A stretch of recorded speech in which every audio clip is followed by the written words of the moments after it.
Welcome to the Piston Fanatic. I am your host, Dave Dalton, and I'm excited to share my passion and perspective of our Detroit Pistons as we go on this fantastic voyage together.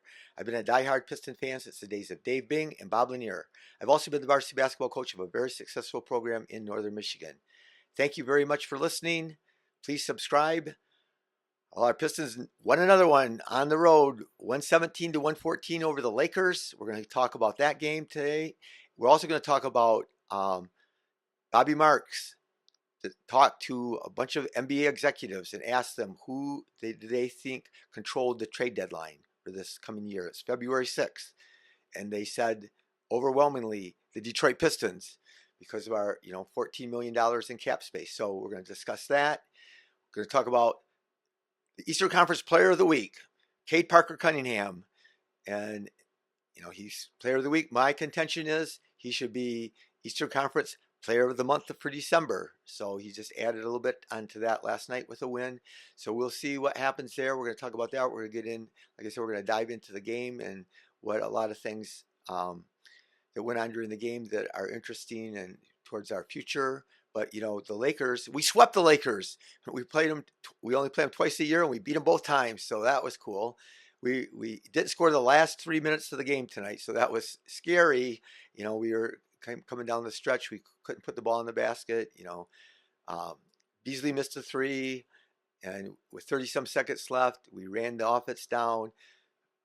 Tobias is wide open in the corner, and he misses a three. Cade misses a step back three with 3 seconds to go, and it just was pretty frustrating. But it was still a big win.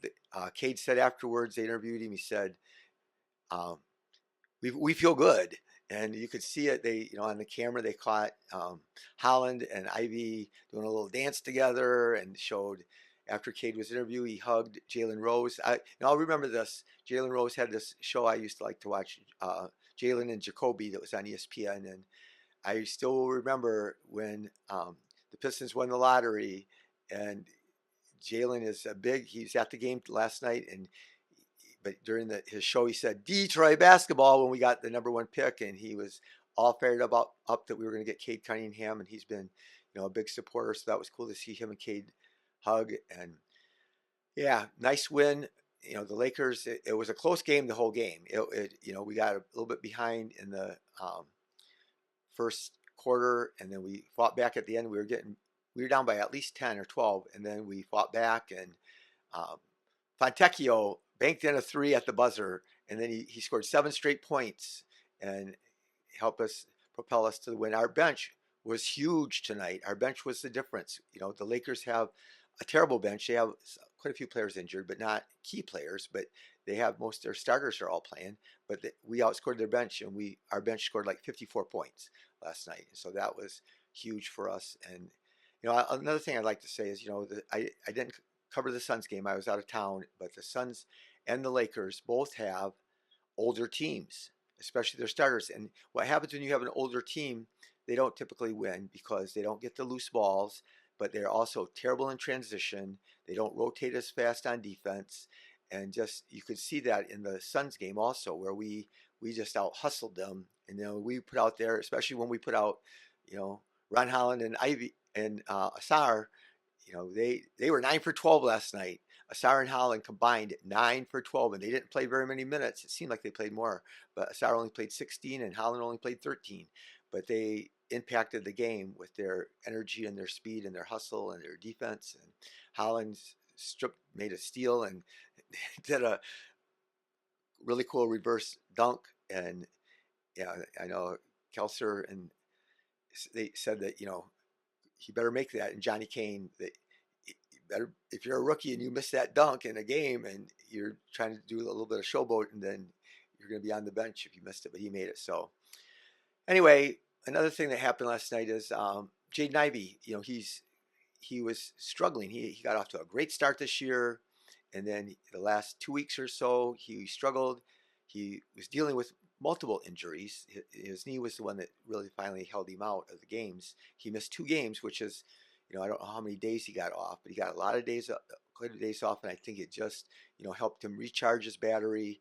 And he's a very high-strung emotional player, and I think he got in his head a little bit. And so he came out against the Suns, and it was really electric. And then last night he was 8 for 15 and 2 for 4 on threes, but he's making a bunch of mid-range and floaters, and he never did that hardly last year. And he made a bunch of them last night, and he's been doing that. Sometimes he gets fouled on him, and sometimes somehow he puts him in the basket, but he doesn't usually get the call. We got outshot from the line really bad tonight. We were 12 for 12, and they were 20 for 25. So, but yeah, it was good to see from him, and he's still shooting the three efficiently. Um, Hardaway, there's hard things with Hardaway. Well, he won us that game against the Heat where he made those three consecutive threes in overtime when we looked like we were dead. But so tonight he played 25 minutes. He starts. He's 5 for 8. That's great. 5 for 8 straight shooting. 2 for 5 on threes. Really good. 3 for 3 on free throws. But here's the thing: 0 rebounds, 0 assists, 0 steals, and he's 2 turnovers, and he scores 15 points, but he's minus 10. And then there's, like I said, Tobias. He had that wide open shot. He's missed his corner threes his whole life. He's played 15 years in the NBA, I think, and he has been a great shooter from the corner three, and he has not been this year. And so he played 29 minutes, 3 for 10, 0 for 3 on threes, 1 rebound, 4 assists, 2 steals, 2 blocks, and he had 6 points, and he was minus 10. Duran, I just can't hardly always figure out things with Duran. He's played 27 minutes. He was 1 for 2, 4 for 4 on free throws, 9 rebounds, 2 assists, 1 steal, 1 block in only 27 minutes. And he was minus 19. But him and Hardaway have been doing that all year. Their plus minus is always bad. So there's something about, even though on paper they're fairly efficient, but there's something that's not translating on the court. I don't always go by plus minus. You can't really target it from just one game. But Paul Reed, B-Ball Paul, Harley's got to play it all this year. And if you follow this podcast, I'm a big fan of his. But he was sensational against the Jazz. Was really efficient, like 9 for 12 or something shooting. And tonight, he did not score a point. He did not score 1 point. He played 20 minutes with Stu out. 0 for 1, only took 1 shot. But in 20 minutes, he had 3 rebounds, 5 assists, 3 steals, and 2 blocks. And he was plus 20, best plus minus on the team. And he does stuff. He makes things happen out on the court almost every time he plays, even if he plays just a little bit. Like I said, Tech made a big shot, but he only played 19 minutes. And he's, again, I'm a big supporter of him getting to play more. But, again, I understand, everybody knows JB played 9 players. Well, he's playing 10 players because it's really hard for him to say who am I going to hold out. But it's hard when you play such limited minutes to really get in a groove. But Tech, like I say, scored 7 straight points for us, 4 for 4, 2 for 2 on threes, 3 for 3 from the line, 2 rebounds, 13 points. He was plus 19, second best on the team. So yeah, it's a lot of things. It's hard to be a coach. And again, Ivy had 29 minutes, 8 for 15, 2 for 4 on threes, 3 rebounds, 2 assists, 2 steals, 2 turnovers, 18 points. Cade was not efficient. Cade did not have a good game, especially he missed down the stretch and had some turnovers down the stretch, but he still hung in there and he made some big shots throughout the game. And, he still got 10 assists, but he was 9 for 25. And so that's not good. 0 for 5 on threes. He's been shooting the 3 really well. He was 2 for 2 from the line. First possession of the game, he got 2 free throws. And he didn't get another free throw after that. And down the stretch, he made this. And really clutch, great drive. LeBron hammers him. He falls on the drive, and he doesn't get a call. And so anyway, and LeBron's crying about, they touched me on the head. LeBron drove in late in the game, and they barely tapped him on the head, and he couldn't get past that. So I think that at the very end of the game, that really hurt him because he was so upset about that getting tapped on the head. So, but Beasley, He's the man. 5 for 10 on threes. He was 8 for 15 from the floor. 26 minutes, 5 rebounds, 0 assists. He's not out there to pass. And he's got one track mind, but he really came up big and led our team in scoring. He was with 21 points. He was plus 11. Holland, like I said, Asar was only 16 minutes, 4 for 5, 3 offensive rebounds, 5 rebounds total. And like I said, him and Holland are really fun. They make things happen. And he in that short amount of time, 16 minutes, he had 8 points. Holland played only 13 minutes, 5 for 7. How do you get 7 shots up in 13 minutes? But Ron did, and he made 5 out of 7. That's really good. So he got 4 rebounds in 13 minutes too. That's huge. So yeah, it was a good game. But yeah, I'm gonna skip around and talk more about the trade deadline and about what the NBA execs told Bobby Marks. He is an NBA insider. He's connected to all these general managers throughout the league, and so he's trying to always dig for information. He works for ESPN, but they said because the Pistons have that cap space that nobody else does. And so we have an opportunity to make a good deal. And I hope that we, whatever deal, if we make one deal, that we get a first round pick or a good young player or something, some valuable assets for taking on that money. Everybody thought, but there are other teams that had cap space this summer. And so all we ended up with was the Hardaway trade, which I still was very frustrated. Quentin Grimes is doing fantastic for the Mavericks. I would have traded for Hardaway, but I would have taken 2 second rounders for him back because he was a negative asset. Hardaway was. So, but then we threw in Grimes, and again we don't know for sure what the reason is, but yeah, I was disappointed in that. But anyway, this year, this trade deadline, we should be able to come up and make a good deal, and it'll be probably a 3-way trade that we will be involved with, and we'll take on somebody else's bad money to get, again, hopefully a first round draft pick. So we'll see what happens there. But things have changed.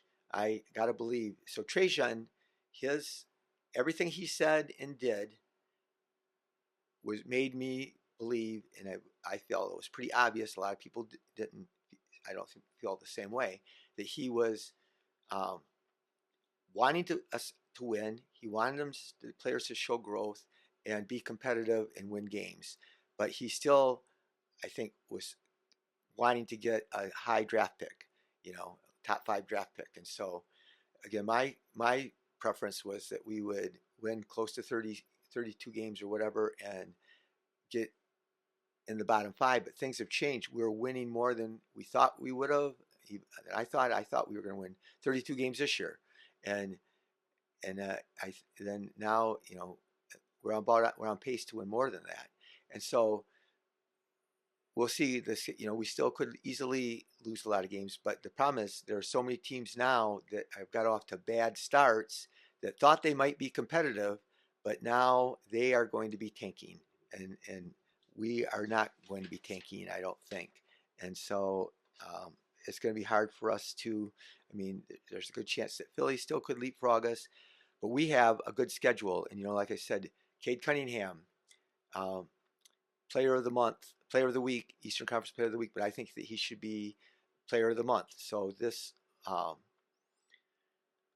past week he scored 27 points a game, 5.3 rebounds. Of course, he had one game where I think he got 0 rebounds, so that really hurt that average. But he had 12.7 assists for the season. He's averaging 25, 7 rebounds, 9 assists, 45% from the field, 38 on threes. But in the last month, and again, I'm putting him up there for Player of the Month. Not that anybody will listen to me, but he averaged 25 points a game, 12 assists, 7 rebounds. Guys just don't do that. He's shooting 50% on 2s and 40% on 3s. So we'll see what happens. It was cool that in the Suns game, he got to shoot 9 free throws. So that was cool that the refs were actually giving him some calls that he didn't usually get. But yeah, I think that we won these games because we were younger and more energetic. When you have older players, you see how good LeBron was. Great tonight. LeBron had 28, and 11 rebounds and 11 assists, and it was really efficient. KD scored 43 against us. But when you have those guys, and Anthony Davis or um, Bradley Beal, those guys aren't great athletes anymore. They're not fast or quick. They are not good in transition. They don't rotate well and help on defense as well as they used to. They're not going to get the 50-50 balls like we did. So, yeah, we'll see what happens the rest of the way. But another thing I wanted to just throw out there, Bobby Klintman is available now for the first time. He could play if coach decided, but now I thought, man, when we were losing some games there and we had a bad stretch there, which we could have a bad stretch again. I thought this is going to be good. Bobby Klintman's going to come back. We're going to be losing. So again, JB's done a fabulous job letting Holland play and getting him minutes every game. Even though we're trying to win, even if it's a close game, he still gets him in there. Sometimes for more time, sometimes less time.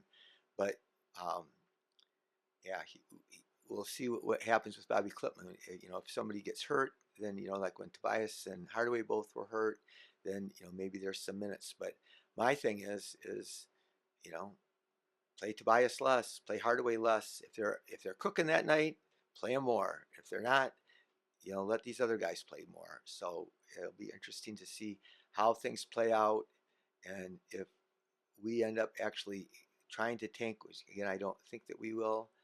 But I don't know if I mentioned that Paul Reed also. It was really cool. Paul Reed got into Anthony Davis's head. He was real physical with him, and he um, pushed him, just blatantly pushed him. He got sick and tired of Paul Reed just getting up in his grill and bothering him, and so he shoved him and got a technical at the end. It was down the crunch time, and it was a big turning point in the game. Another thing, shout out to JB. A couple of challenges we won. They had Fontecchio's. The shot clock's running out. Fontecchio's in the dead corner, and he jumps up and his 1 foot cooks forward, which is what everybody would do when you're shooting from that position, the way that he had to shoot. But he kicked somebody. They called an offensive foul on him.